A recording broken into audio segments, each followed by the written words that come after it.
En Côte d'Ivoire, ça bouge fort dans le secteur de la grande distribution. Les grandes surfaces internationales sont bel et bien présentes et elles se positionnent de plus en plus. Auchan, Carrefour, Leclerc, Casino, on se croirait même en France. Qu'est-ce qui explique cette ruée des grandes enseignes internationales ici en Côte d'Ivoire? Non seulement la grande distribution française, mais aussi asiatique, avec China Mall.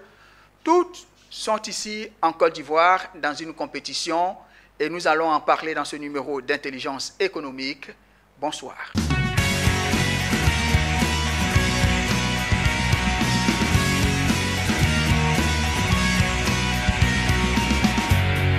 Grande distribution en Côte d'Ivoire. Quelle guerre de positionnement avec un point d'exclamation. Nous en parlons dans ce numéro d'intelligence économique. 3 invités sur le plateau. Madame Yasmina Nawa Sila, bonsoir. Merci d'avoir accepté notre invitation. Je vous en prie. Vous êtes chef d'entreprise. Votre entreprise est Lunex Global Trading, une agence de promotion en marketing opérationnel. Exactement. Également sur le plateau, M. Sadia Zouzou, bonsoir. Bonsoir Jean-Charles Sibahi. Vous êtes spécialiste en intelligence économique et stratégique. Vous êtes également cofondateur du cabinet Competitive Analysis. Exactement, Jean-Charles Sibahi. Et puis sur le plateau, M. Arnaud Kouadjane, bonsoir. Bonsoir, M. Sibahi.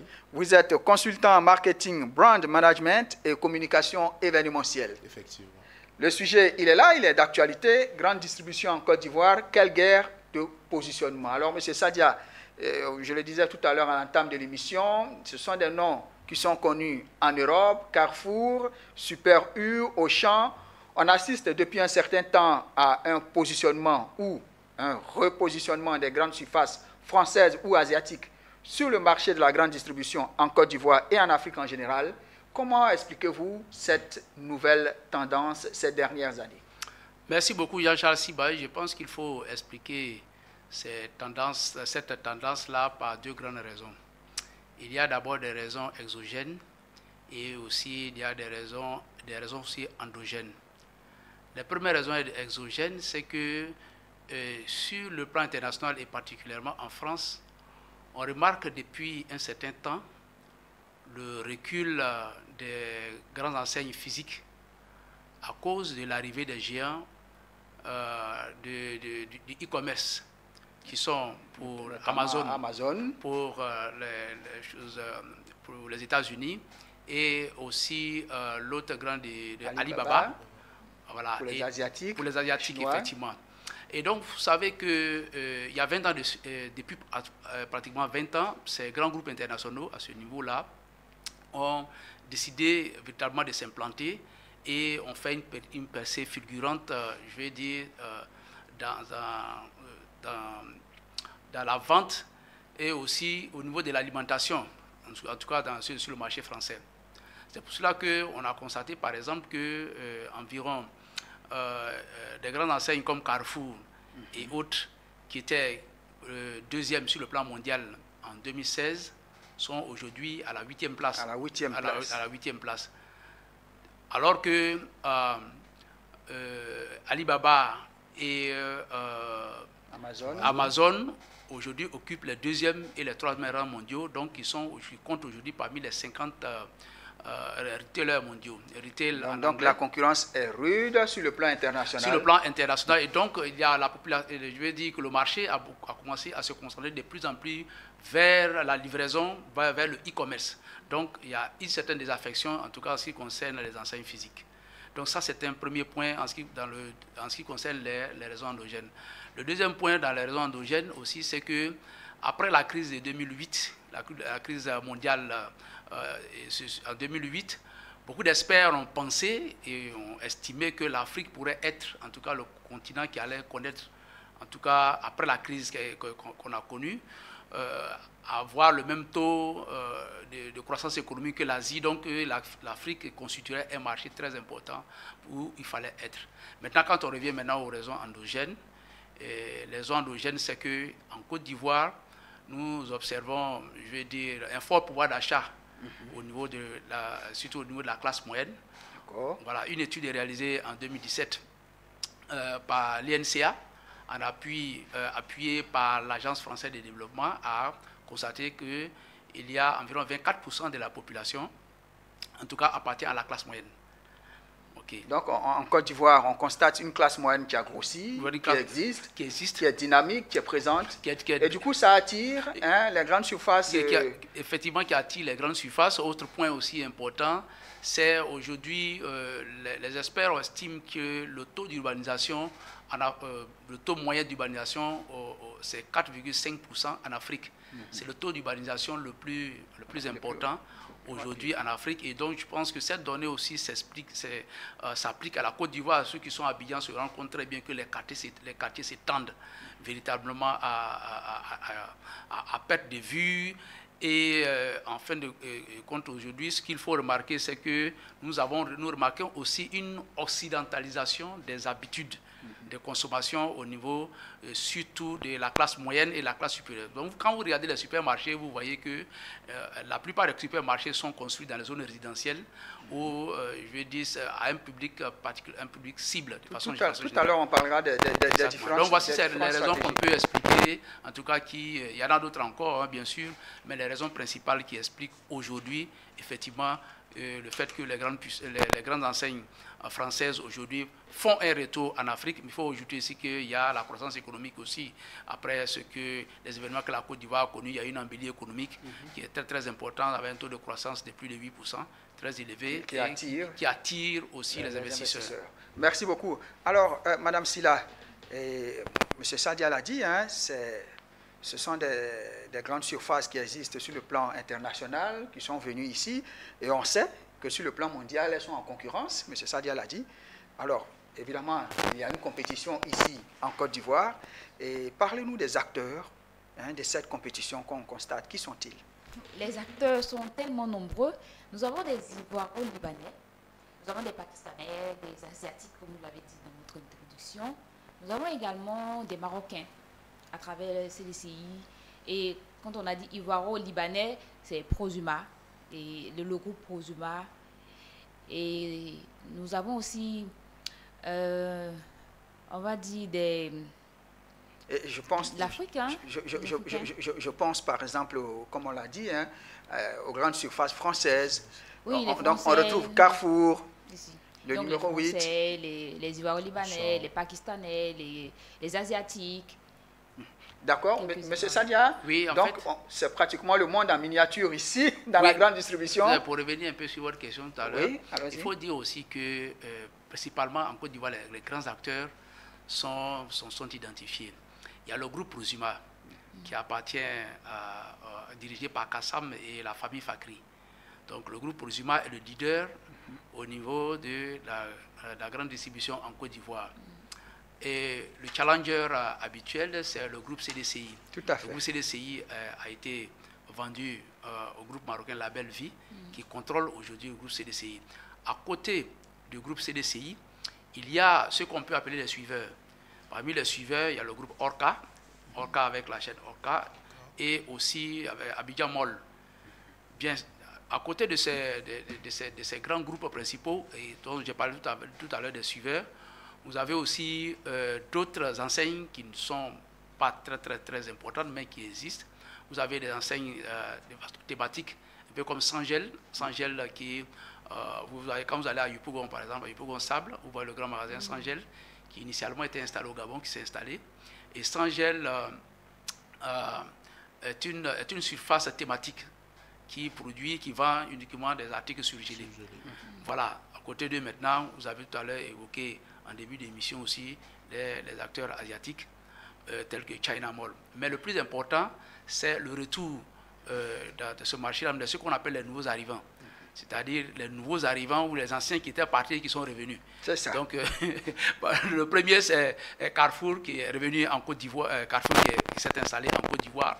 Je vais dire que Carrefour, c'est une joint venture entre le groupe CFAO et Carrefour qui sont installés. Et puis, il y a Auchan qui vient d'arriver tout récemment, qui sont des nouveaux entrants, en tout cas sur le marché.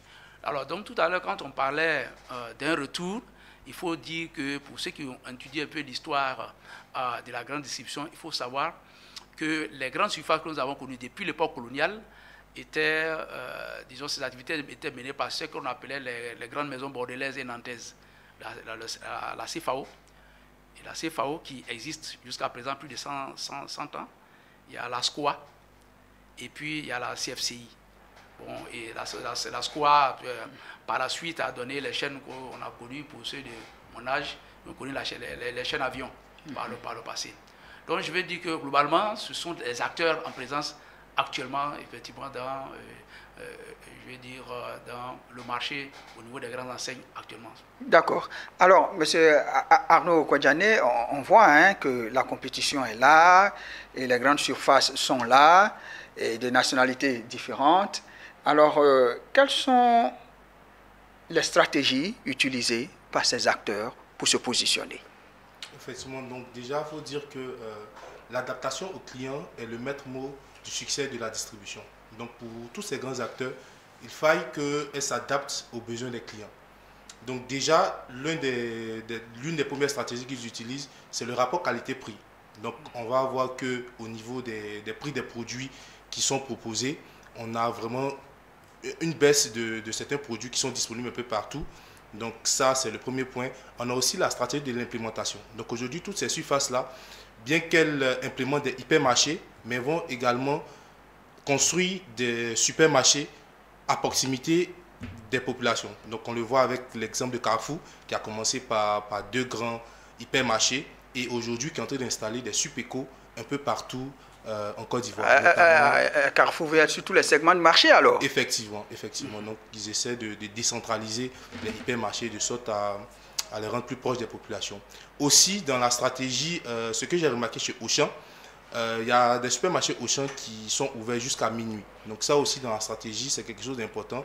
Pendant que les autres ferment à 20 h, eux ils vont jusqu'à minuit dans certaines localités, notamment à Boaké et à Cocody. Donc ça aussi, c'est des éléments importants. Ils vont utiliser ce qu'on va appeler aussi le marketing d'influence. Donc à travers de fortes personnalités, utiliser des personnalités qui vont influencer donc, les achats de ces personnes-là. Ils vont aussi utiliser la signalétique.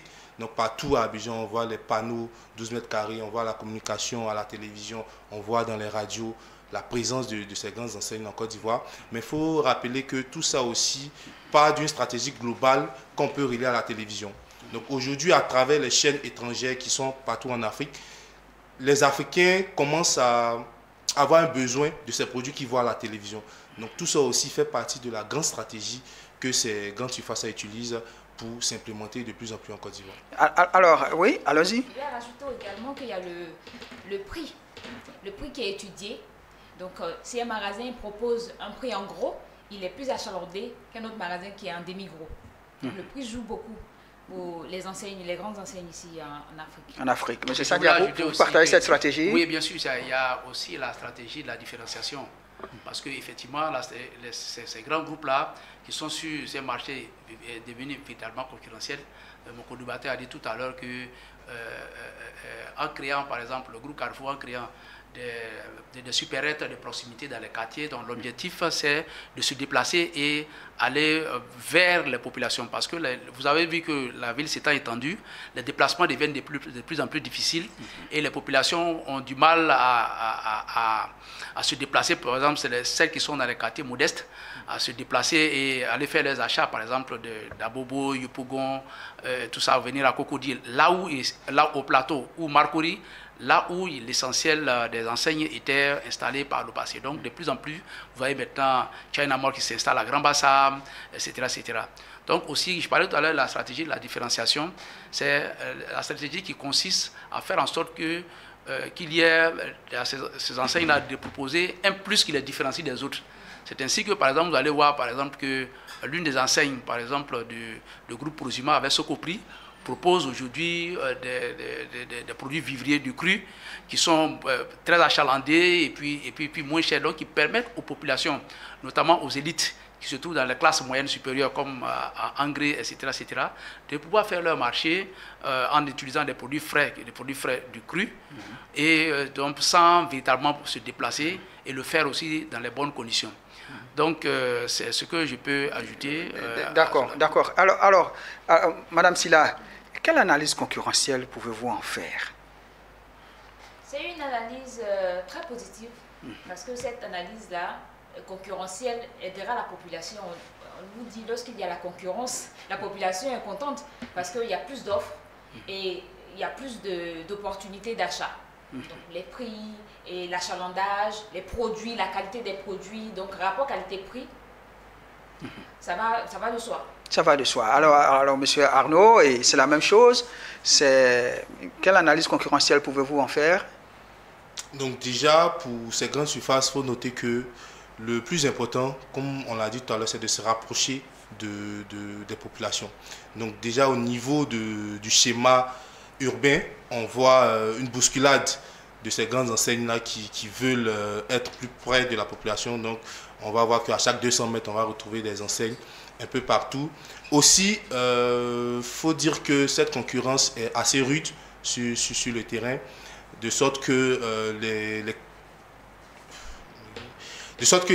consommateurs sont étriés, les consommateurs sont tirés d'un peu partout.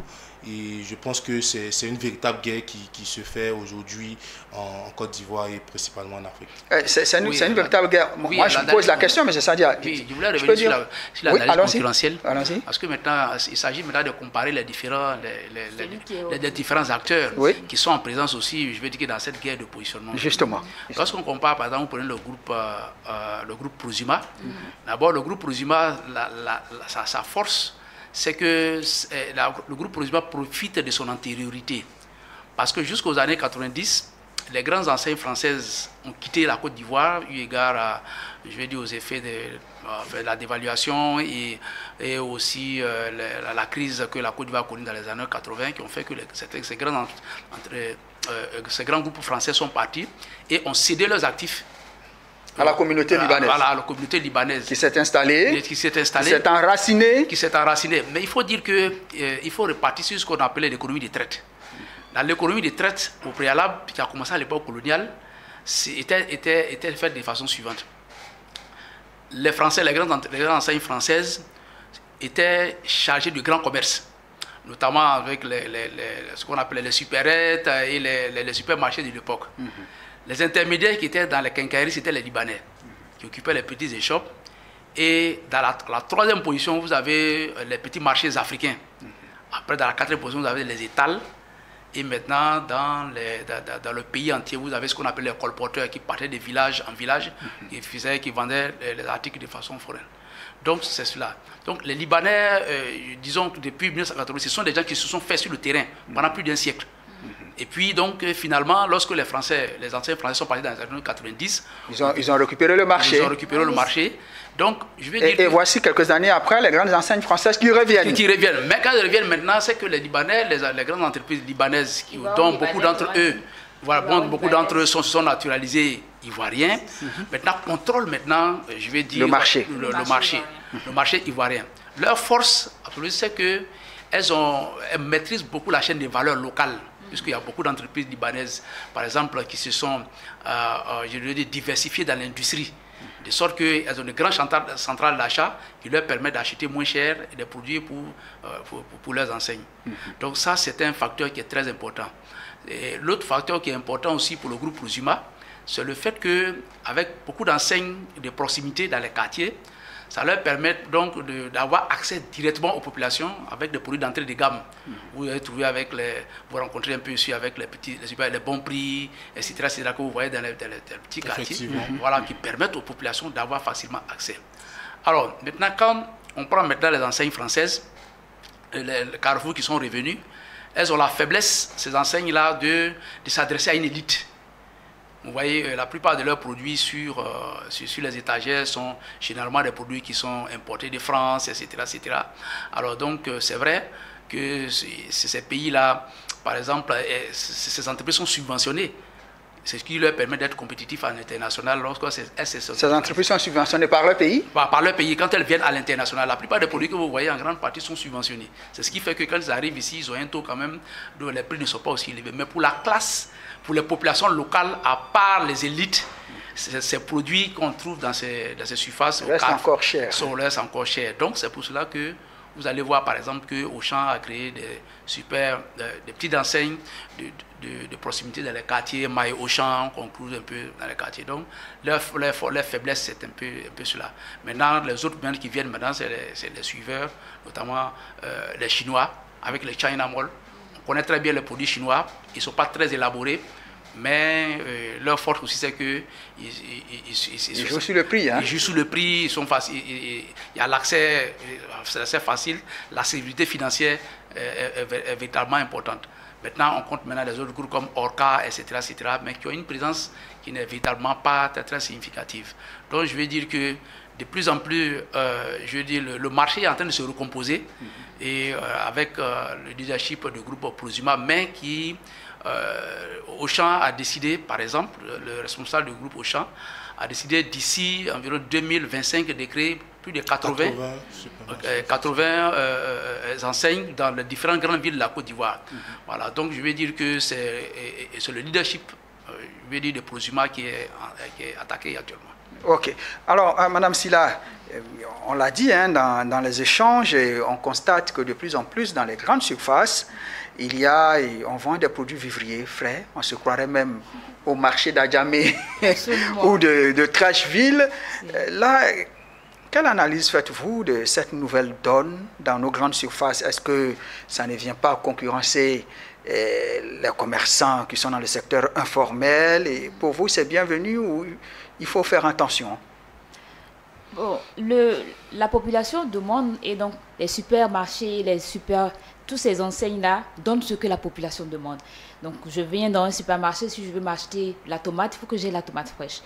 Donc c'est une concurrence qui n'est pas forcément déloyale, mais qui va donner la force donc à nos mamans, à nos vivriers, nos femmes vivrières, de mieux travailler, donc de mieux achalander leurs produits et de, pourquoi pas, aller proposer ces produits-là à ces supermarchés pour être un fournisseur de ces supermarchés. Moi, je connais un ami qui est fournisseur de ces supermarchés parce qu'il fait des choux, il fait dans les marchés traditionnels, mais il a vu qu'il y avait un marché à prendre dans ces supermarchés-là. Donc, il devient fournisseur de ces supermarchés.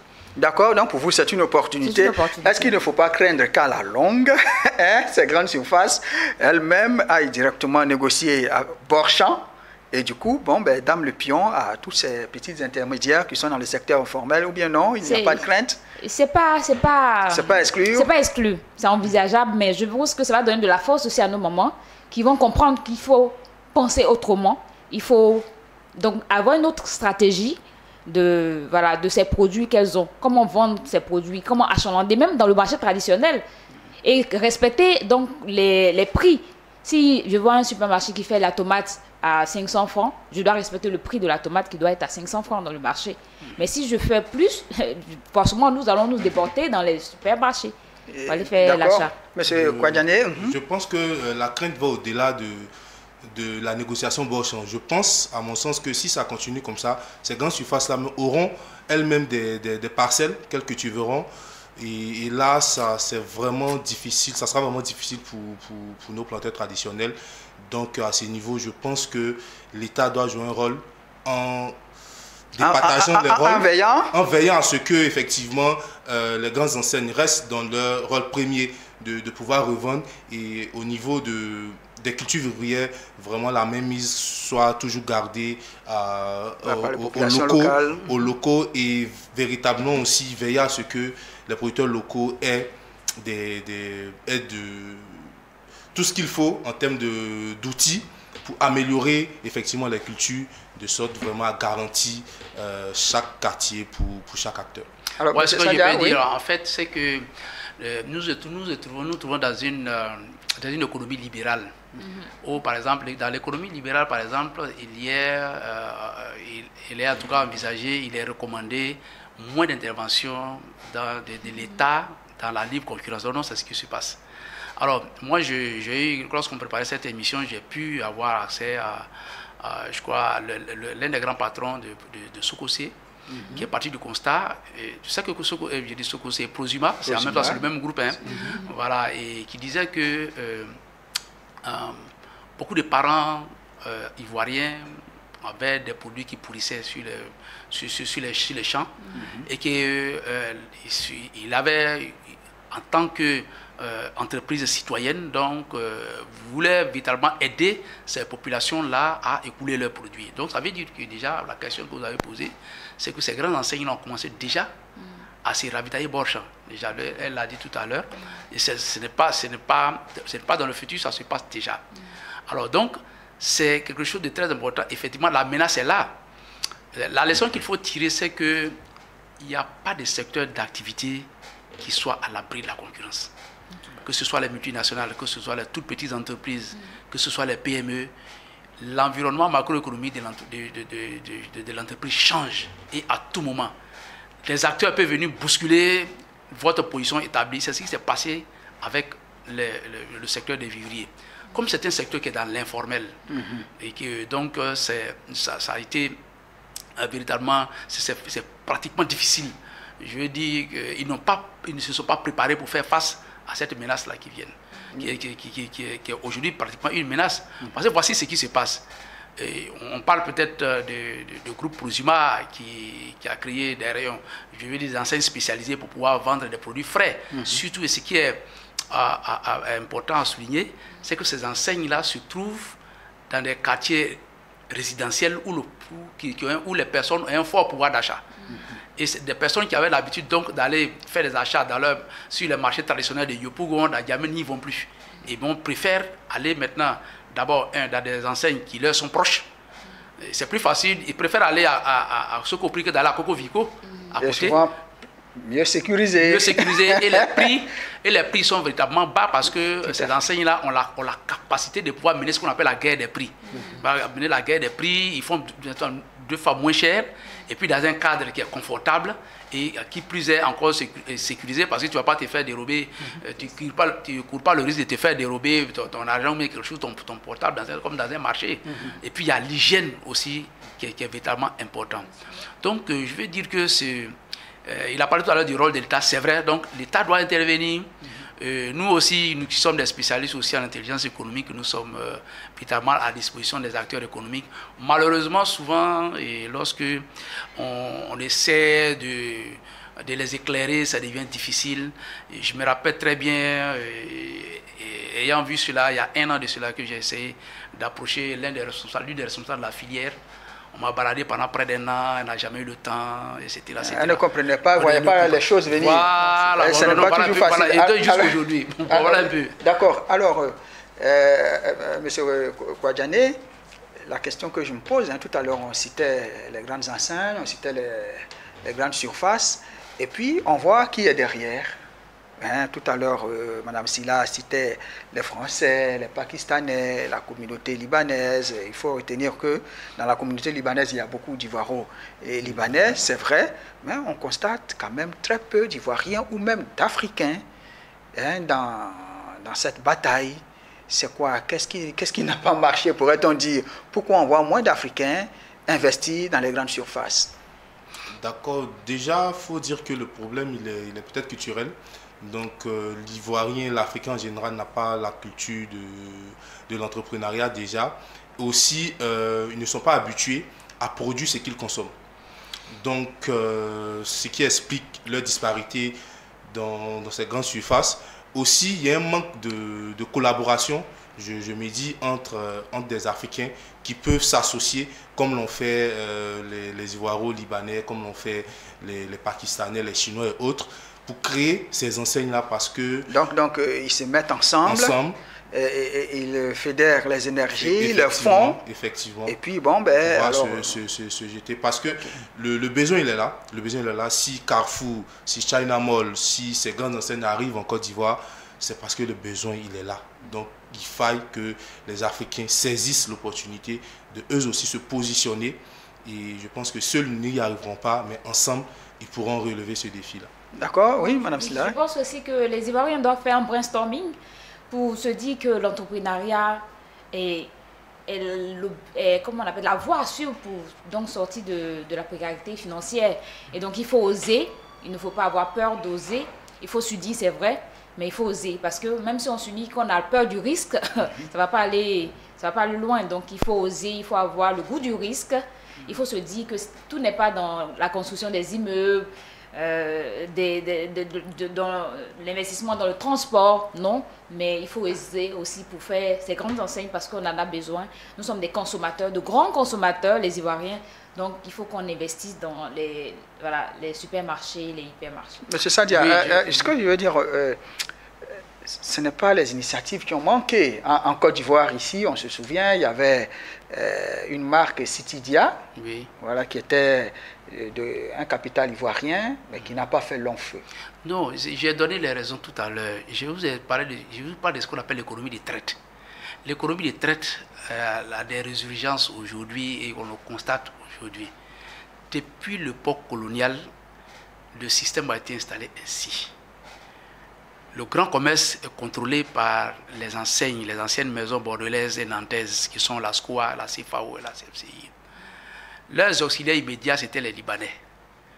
Il faut dire que dans l'histoire, ce sont les Français qui ont fait venir les Libanais en Afrique de l'Ouest, pratiquement pour pouvoir les seconder, parce que la Syrie, ils ont fait venir les Syriens et les Libanais.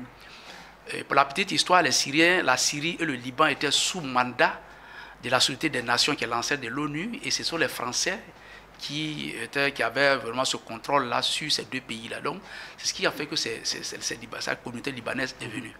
Donc, ainsi, et depuis l'époque coloniale, effectivement, c'est comme ça que ça a fonctionné. C'était les auxiliaires des grandes entreprises françaises. Et puis, il y avait ce que j'ai dit tout à l'heure, qui a fait que au fil du temps, avec l'expérience qu'ils ont, parce que les Libanais sont des descendants des Phéniciens, sont des commerçants naturels. Depuis l'Antiquité, ils font du commerce à travers le monde. Donc c'est un facteur très important. Et les Ivoiriens le taux d'Ivoiriens dans le commerce a toujours été faible, jusqu'à tout récemment. Et l'une des explications, c'est ce que Dangote a dit. Dangote a dit que de façon générale, les francophones Dangote, sont des salariés. L'homme le plus riche d'Afrique, le Nigérian. Oui, il a dit de façon claire. Il a dit que les Africains francophones sont, sont des gens qui sont habitués au salariat. Et donc, ce qui est applicable aux pays francophones est applicable en Côte d'Ivoire. Et c'est ce qui se passe. Donc, si les Ivoiriens... mais c'est ça, j'ai dit qu'un Ivoirien a ouvert des supermarchés et ça n'a pas fait long feu pour dire que l'initiative a existé, mais ça n'a pas marché. Mais c'est ce que je suis en train de vous dire, c'est une question de culture. En Côte d'Ivoire, déjà, le groupe SCOA, par le passé, il faut qu'on éclaire, parce que c'est une émission pour éclairer les uns et les autres. Si quelque chose se passe, c'est que, je veux dire qu'il y a une raison qui s'y tend. Donc, il faut expliquer pour que nos téléspectateurs comprennent. Déjà, après les dépendances... On veut comprendre pourquoi ça n'a pas marché. Oui, mais justement... Est-ce qu'il avait du mal à avoir accès à des produits, ou bien il a mal géré, ou bien c'est quoi? Non, je veux dire que c'est une question de culture entrepreneuriale. On n'a pas la culture entrepreneuriale parce qu'on a une culture salariale. Dès le départ, il y a dans les années 60, après les indépendances, les chaînes d'avions ont été créées. Et c'est sur le fond de l'État.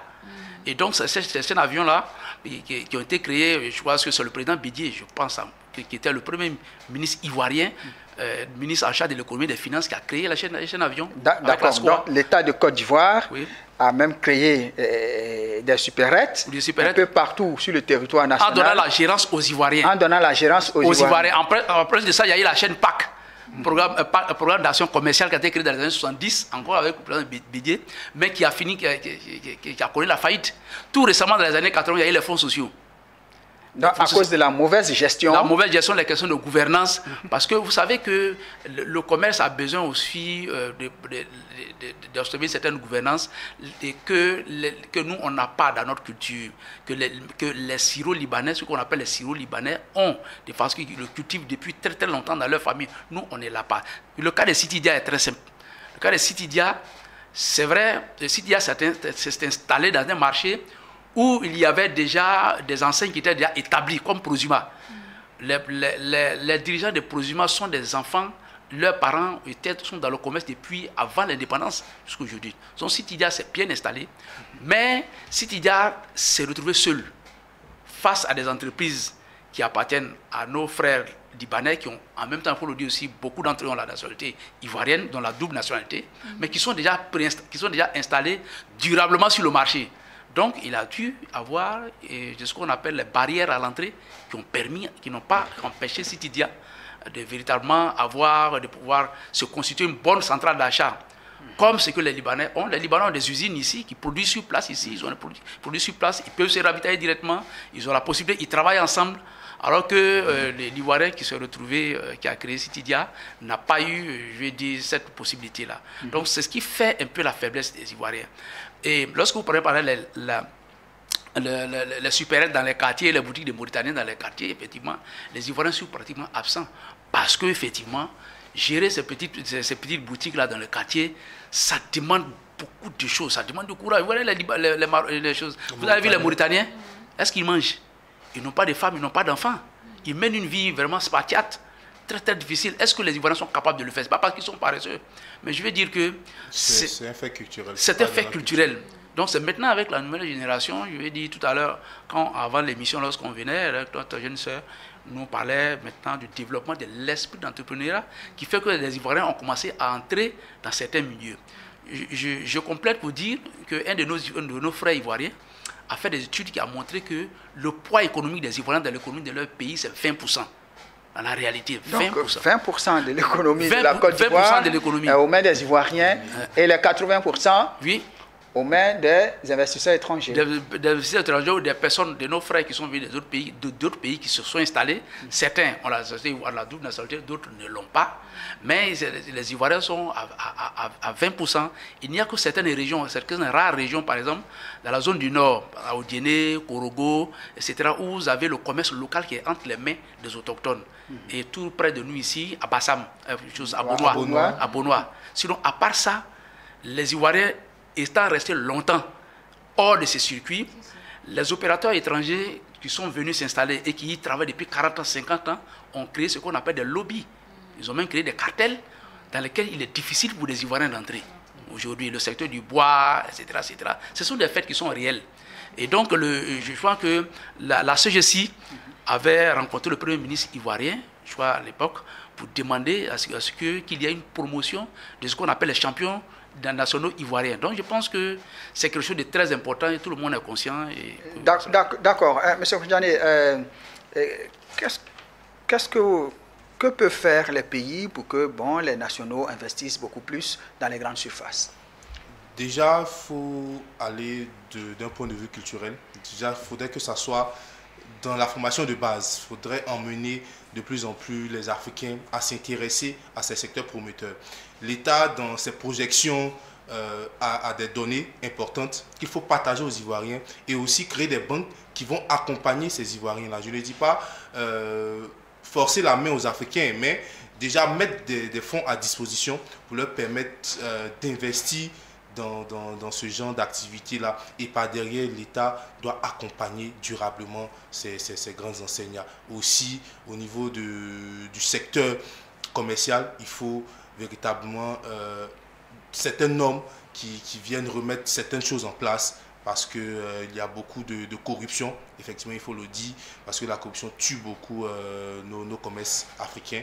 Il faut régler ce problème-là également. Et il faut véritablement une volonté étatique, une volonté des Africains qui décident à un moment donné d'être acteurs du développement économique de leur pays, d'être acteurs du développement social de leur pays et ne pas seulement rester consommateur, mais il faut être à un moment donné producteur de ce qu'on consomme. Merci beaucoup. Il faut à un moment donné s'investir dans l'industrialisation. C'est vraiment très important aujourd'hui. Ok, M. Arnaud Koudjani, tu le dis, il parle beaucoup de culture entrepreneuriale. Et vous aussi, vous insistez là-dessus? Oui, c'est important de faire un brainstorming, comme j'ai dit, de faire des changements de mentalité. Nous devons cultiver l'entrepreneuriat. Nous devons donner les difficultés qu'a l'entrepreneuriat, faire comprendre l'entrepreneuriat aux Ivoiriens, aux Africains. Parce que c'est très important. C'est l'entrepreneuriat qui nous rend riches, ce n'est pas le fait d'être salarié. Madame Silla, le Nigeria. Au Nigeria, et dans le secteur de la grande distribution, on voit beaucoup de Nigérians qui y ont investi. Bien sûr. C'est quand même un bel exemple. Oui, le Nigeria, c'est un pays à part. C'est une nation extraordinaire. Et le Nigeria a réussi. Et nous voyons, quand on regarde dans les Africains qui ont réussi, on lit toujours Aliko Dangote. Donc, c'est vraiment un exemple à suivre. Pourquoi les Nigériens ont réussi, pas les Africains, les Ivoiriens, les Ghanéens, pourquoi pas? On peut donc copier le modèle nigérien pour pouvoir s'adapter à notre modèle économique. Ok, moi je voulais tout juste dire, pour dire que effectivement, j'avais tout à l'heure oublié nos braves dames, les femmes gourous, qui sont les seuls Ivoiriens qui maîtrisent des secteurs d'activité. Tout Et à fait. malheureusement, le secteur du vivrier. du secteur du vivrier qui est en train d'être attaqué, je vais dire progressivement, et si on ne fait pas attention, je vais dire que si on ne fait pas attention, elle risque vitalement de perdre progressivement. Alors je vais dire aussi qu'on parle de la Côte d'Ivoire, mais il faut aussi parler d'autres pays francophones parce que votre chaîne est une chaîne panafricaine. Certains pays francophones que j'ai eu à visiter, le Congo-Brazzaville, le Gabon, la Centrafrique, etc. etc. Donc, lorsqu'on y va, c'est pratiquement la même mentalité. La mentalité, c'est que l'économie locale n'est pratiquement pas entre les mains des autochtones. Et je pense que ce côté-là, les anglophones l'ont compris, et c'est une faiblesse que nous avons dans les pays francophones. Ça vient effectivement, je vais dire, de notre culture francophone. En France même d'ailleurs, vous allez le constater, à part... Je vais dire que le business n'est pas aussi développé que cela l'est dans un pays anglo-saxon. Alors donc, si vous avez posé la question tout à l'heure concernant les solutions, ben, je pense que les solutions sont endogènes d'abord dans un premier temps. Il y a la volonté politique. Et à la volonté politique, il y a aussi cette volonté politique doit pouvoir s'orienter vers la volonté de développer ce qu'on appelle, ce que j'ai parlé de ça tout à l'heure, de faire en sorte de créer les champions nationaux. Lorsque les nationaux, il faut que les Ivoiriens aient la priorité dans leur pays. Ça, c'est très très important. Dans une économie libérale. Dans une économie libérale, je pense que le président Alassane Ouattara avait même menacé une fois, je vais dire, de créer, de faire la réciprocité, parce que dans certains pays en Afrique aussi, certains hommes d'affaires ivoiriens étaient empêchés de s'installer, alors que ici au niveau de la Côte d'Ivoire, je vais dire que on fait beaucoup de facilités, et d'autres pays africains, j'avais dit, font des facilités pour accueillir des entrepreneurs étrangers sur leur sol, mais donc je pense que pour le cas de la Côte d'Ivoire, parce que c'est ce qui me concerne, je pense qu'il faut véritablement que l'État de Côte d'Ivoire évidemment concourt à créer des conditions mettre des crédits à disposition des entreprises nationales pour leur permettre d'être compétitifs et faire aussi le renforcement des capacités institutionnelles. Nous sommes là, nous sommes des experts en intelligence économique, nous sommes quelquefois sollicités aussi de l'extérieur, mais si on dit parfois nul n'est professionnel. D'accord, merci beaucoup. N'oublions pas aussi le mentorat. Le mentorat est très important. Pour ceux qui sont ivoiro-libanais qui ont réussi, il faut qu'ils mentorent certains Ivoiriens pour les aider à s'installer également. Merci beaucoup. Très rapidement, et on voit qu'il y a une compétition dans le secteur de la grande distribution ici en Côte d'Ivoire. Ça bouge, ça chauffe, et chacun cherche à se positionner, on en a parlé. Alors, qu'est-ce qui pourrait se passer dans les mois et années à venir? Quels sont les scénarios possibles, Arnaud Kwadjane? Il y a plusieurs scénarios possibles. Déjà, il faut noter qu'on aura de plus en plus d'enseignes qui vont s'installer quand on voit les plans de déploiement de ces supermarchés. Aussi, pour le consommateur, ce qui serait intéressant, il y aura une baisse de prix. Ça, c'est intéressant pour le consommateur, mais également pour les acteurs ivoiriens. On aura de plus en plus la mainmise des étrangers sur ces secteurs prometteurs, et également aussi on aura des enseignes qui ne vont pas tenir le coup, qui seront obligées de fermer, d'autres seront obligées d'être rachetées. Je pense qu'on aura aussi des fusions, on aura des fusions pour être de plus en plus compétitives, et je le rêve, je le pense véritablement, on aura l'entrée des champions nationaux sur ce marché. Vous y croyez? Tout de même. Parce qu'il faudrait qu'on en parle de plus en plus. Il faudrait qu'on en parle de plus en plus. Il faudrait que les Ivoiriens s'intéressent davantage à ce secteur-là pour que les champions nationaux soient là. Merci beaucoup. Oui, Madame Silla. Je plus sois à ce que M. Kwadjane vient de dire. Il y aura des rachats. Il y aura on va dire les grands qui vont, des phagocytations, donc des grands qui vont consommer les petits. Et voilà, au niveau des prix, les prix seront concurrentiels, c'est la population qui va gagner. Donc, tout va bien pour nous les Ivoiriens.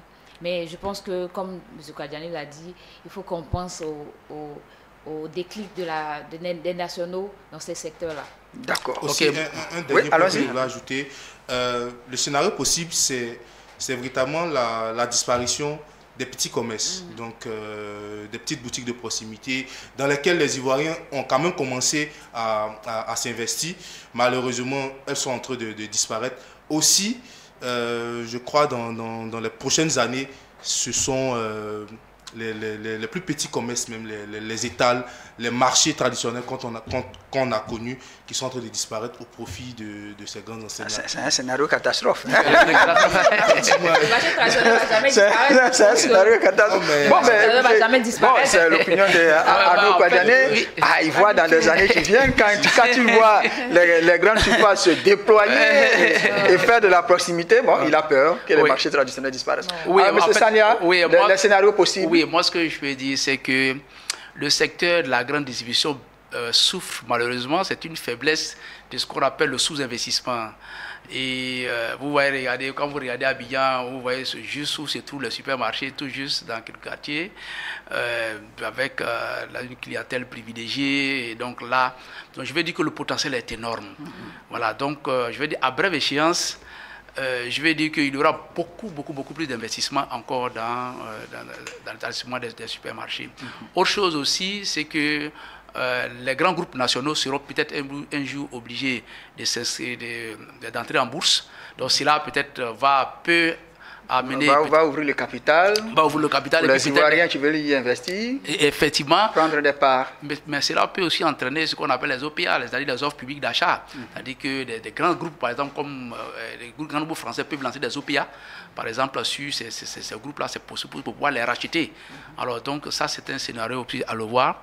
Moi, je vois aussi que les acteurs de l'informel qui sont actuellement, pour le cas du vivrier, je les vois en train peut-être de chercher à se formaliser de plus en plus pour faire face au changement de l'environnement, le changement du marché que nous sommes en train de voir aujourd'hui. Pour terminer maintenant, effectivement, je pense, je souhaite, ça c'est un scénario que je souhaite, c'est que les Ivoiriens n'ont pas la culture du risque. Lorsque vous regardez, vous avez vu que les Ivoiriens investissent leurs fonds dans l'immobilier. C'est une valeur sûre, c'est vrai, on immobilise l'argent dans un immeuble, etc., parce qu'on ne veut pas courir des risques. Or, il faut apprendre à courir des risques. Vous avez vu que déjà, il n'y a pas très longtemps déjà que Dosongui s'est lancé dans la cimenterie. C'est un exemple et je pense que d'autres Ivoiriens vont se relancer dans l'industrie pour pouvoir créer beaucoup plus de valeur. On crée beaucoup plus de valeur en investissant dans les valeurs mobilières. L'immobilier, c'est très bien, ça stabilise, mais véritablement, ça ne permet pas beaucoup à l'argent de circuler.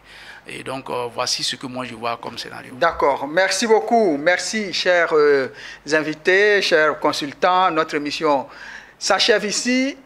Grande distribution en Côte d'Ivoire. Quelle guerre de positionnement, nous en parlions avec Yasmine Nawa Silla. Merci d'avoir été sur notre plateau. Monsieur Arnaud Kwadjani et Monsieur Sadia Zouzou. Merci, chers téléspectateurs. Notre émission est terminée. Merci de nous avoir suivis et restez sur la chaîne Utile.